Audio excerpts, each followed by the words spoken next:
This podcast is brought to you by sarahraven.com, which is home to everything you need for a truly beautiful and productive garden.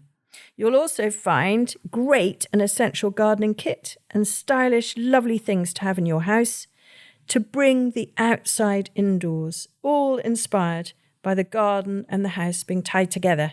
There's also plenty of garden inspiration, how-to videos and specialist growing guides. So head over to sarahraven.com today to discover even more.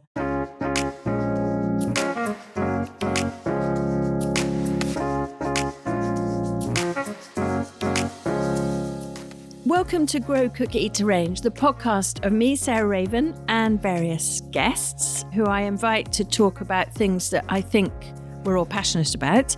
And today I've got Ollie Hutson, who is the group head kitchen gardener of the Pig Hotels. Now, I'm sure many of you will have been to one of them. There are 6 of them currently, about to be more, I think, but Ollie will tell us about that. And I had a daughter who was at Bristol University, and for her birthday treat, funnily enough, it was her birthday this last weekend, it popped up in iPhone memories. There we were, sitting in one of the lovely greenhouses that the Pig Hotels tend to have, having dinner. So it was quite good timing. But anyway, welcome, Ollie. It's lovely to have you on the podcast. Thanks for having me, Sarah. Great to finally meet you. Yeah, really nice. I suppose I'd like to start with what is the kind of background of the Pig, the chain of hotels. But, where was your first one? Why did you do it? Who did it? Just give us a bit of background. So we're a small collection of hotels based around the south of England. We cover most of the southern counties now. We originally started back in 2011 in Brockenhurst in the New Forest, which is really close to home for me. I'm a sort of New Forest boy originally. Currently live in Winchester, but not a million miles from the forest. And from there we expanded. We opened the Pig near Bath and the Pig on the Beach. So obviously Bath and Studland in Dorset on the Isle of Purbeck. We opened both of those in 2014. Then we opened the Pig at Combe in 2016. That's down near Honiton in Devon. We've also got the Pig at Bridge Place near Canterbury, the Pig at Harlem Bay in Cornwall, just outside Padstow, and the Pig in the South Downs, just outside Arundel in your neck of the woods. Ah, yes. And then, as you alluded to, we're in quite an exciting phase of expansion at the moment. So we've got the Pig and the Village Pub, which is in a little village called Barnsley, just outside Cirencester, which is we're working on that at the moment. Hopefully that'll be opening later this year. Really exciting property that we're so lucky to have inherited a garden that was designed by Rosemary Very, yes, which is really great. We haven't really worked on many sort of historical gardens before, and we're lucky enough within the team. We've even got her grandson working in the team still, a chap called Tony. Really sort of amazing things to inherit with that property. And then we've got 2 more in the pipeline as well. We have what will be the Pig on the Farm, which is up in Warwickshire, and we have the Pig at Groombridge Place, which is just outside Tunbridge Wells in Kent. And again, that has a historic garden as well, which I'm sure we can't wait to get our teeth into. Oh, wow, that's incredible. And who's we? So I believe that you're related, aren't you, to the founders? That's right. So my old man, Robin, he's an experienced hotelier. He originally set up the Hotel de Van chain back in the 90s and, ran that through and sold it. And then this is his new venture, his newer venture, 13 years old now. So he teamed up with Jim Ratcliffe and a chap called David Elton, who has a big interest in gardens himself. And they kind of came up with the brand of the Pig to sit alongside Limewood Hotel, which is another hotel within sort of Jim's portfolio. Oh, okay. My mum also, she does all the interior design for the hotels as well. So it's turned into quite a sort of family project for us, which is really lovely. There's a certain irony that as a rebellious teenager, I decided to go to agricultural college to get away from the family business of hospitality. And I suppose it's a little bit like the mafia; they kind of pull you back in. And here we are now. Very good, very good. And so you started literally growing veg in the forest vegetable garden, and then you were good at it, so you're gradually now in charge of all the veg gardens throughout the whole chain. Yeah, something like that. So, I mean, I was always into sort of plants and growing, especially growing up in a new forest. You know, you're in nature constantly. You know, my summer holidays of just cycling around the lanes with my neighbour or going and making dens in the woods. You know, I was always very sort of in touch with the sort of natural world around me. And I got the sort of the veg bug off my granddad, my father's dad, who he lived in the New Forest as well. He had a lovely. My grandmother was still around as well, but they had a lovely sort of little allotment garden within their garden, and I used to love helping him out on there. And yeah, it was just a great part of the experience.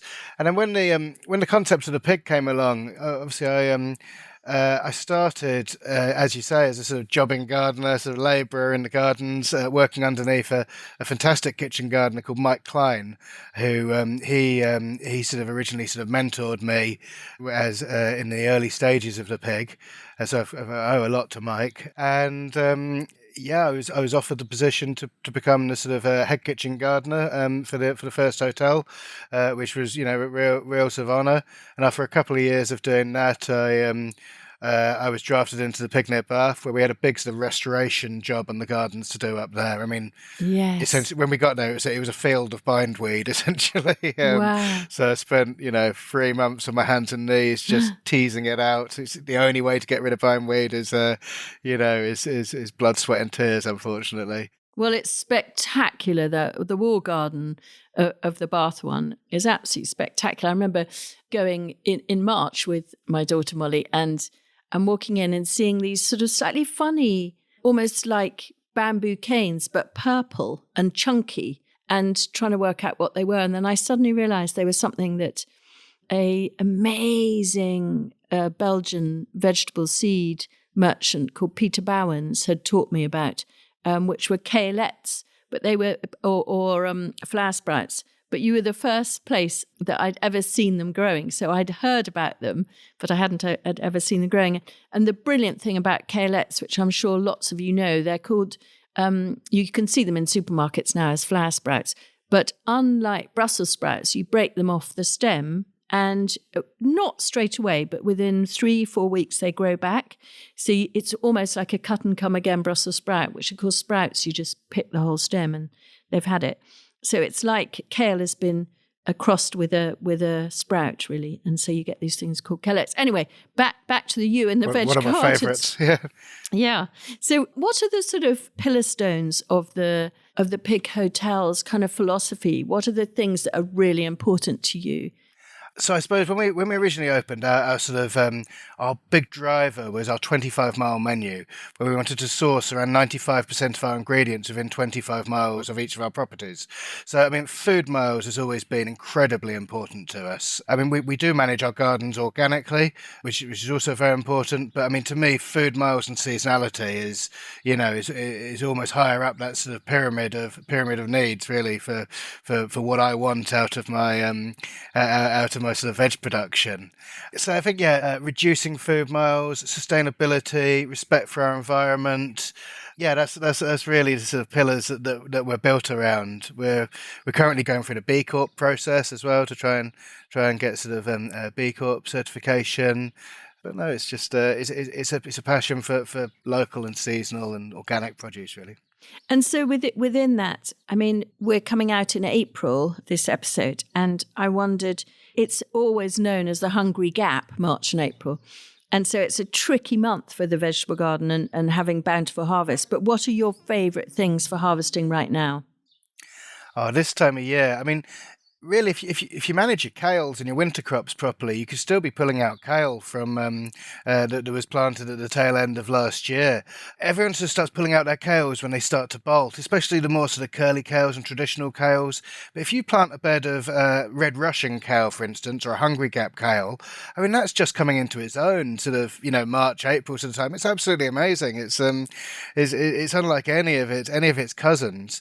But then again, some of the other kales around that time, it's just all about trying to find different parts of the plant to use. So as I say, it starts to bolt, and the old boys down the allotment just chuck it on the compost. But I mean, a Cavolo Nero, if you take out that apical bud the moment it starts to bolt, and then harvest the side shoots as essentially a sprouting broccoli afterwards, it's phenomenal. It's far better than any sprouting broccoli I've ever had, especially if you've had a few sort of frosts on it to really sort of sweeten the stems up. Absolutely fantastic. Yeah. That's probably my sort of go-to sort of March, April favourite little crops there.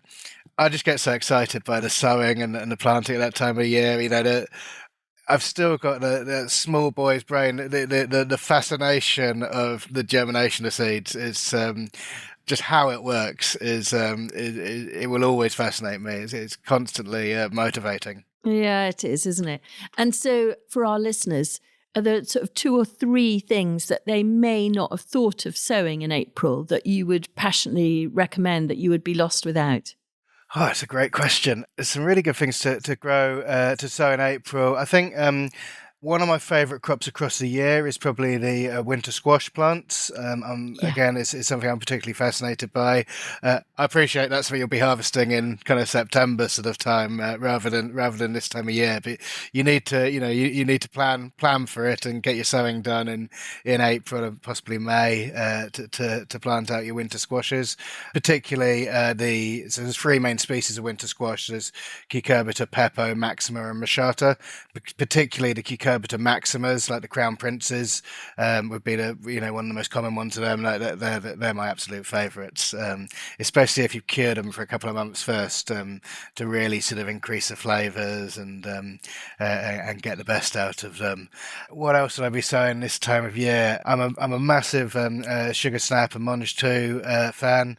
So varieties such as Delicate as a sugar snap pea, or a Bijou, which is a giant Monge 2 variety, which is again another real favourite of mine. So I'd be sowing them around about this time of year as well.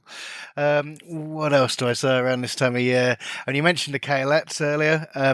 Amazingly, for to be harvesting something again sort of over the winter, you really need to be planning in advance, and you get the best kalette plants if you're sowing them probably in March, April, and then planting them out probably March, April, May, and then planting them out up until about June, I'd say, for the best of most established kalette plants in the winter. But as you said earlier, they're a funky veg. They're really exciting. They are really exciting. I absolutely adore them. So before we finish, I know you very modestly say you're not a chef, you're a home cook, but maybe for this time of year, a couple of favourite recipes? Couple of favourite recipes.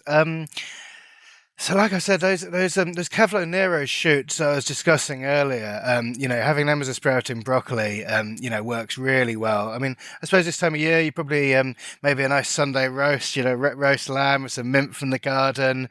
You could have a nice side of, a side of the Cavolo shoots, if you want to call them that. Cooked in sort of butter and garlic is really delicious.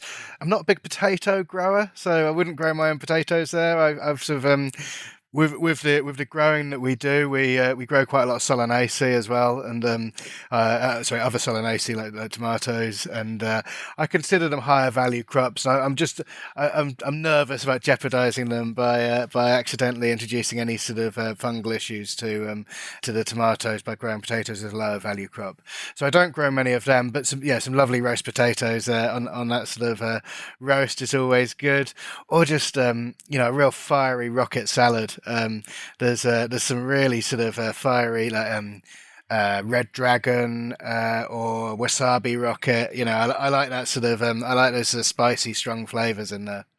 Even just in a BLT with a bit of that in there to add some punch is fantastic. Great. Oh, well, it's lovely to chat, and I'm going to come and visit you soon in one of your many or all of your many vegetable gardens. And thanks, Ollie, very much. Thanks so much, Sarah, for having me. Thank you.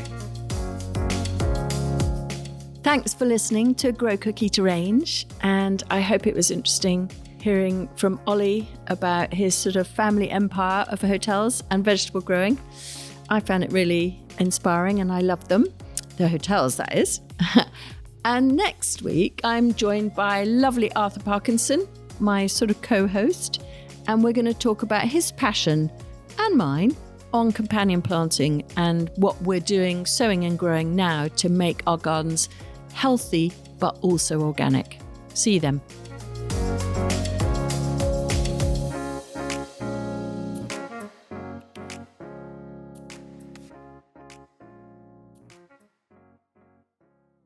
You can find more information, photos, and advice sheets on all the plants and recipes we talk about on this podcast by heading to the show notes or at sarahraven.com/podcast.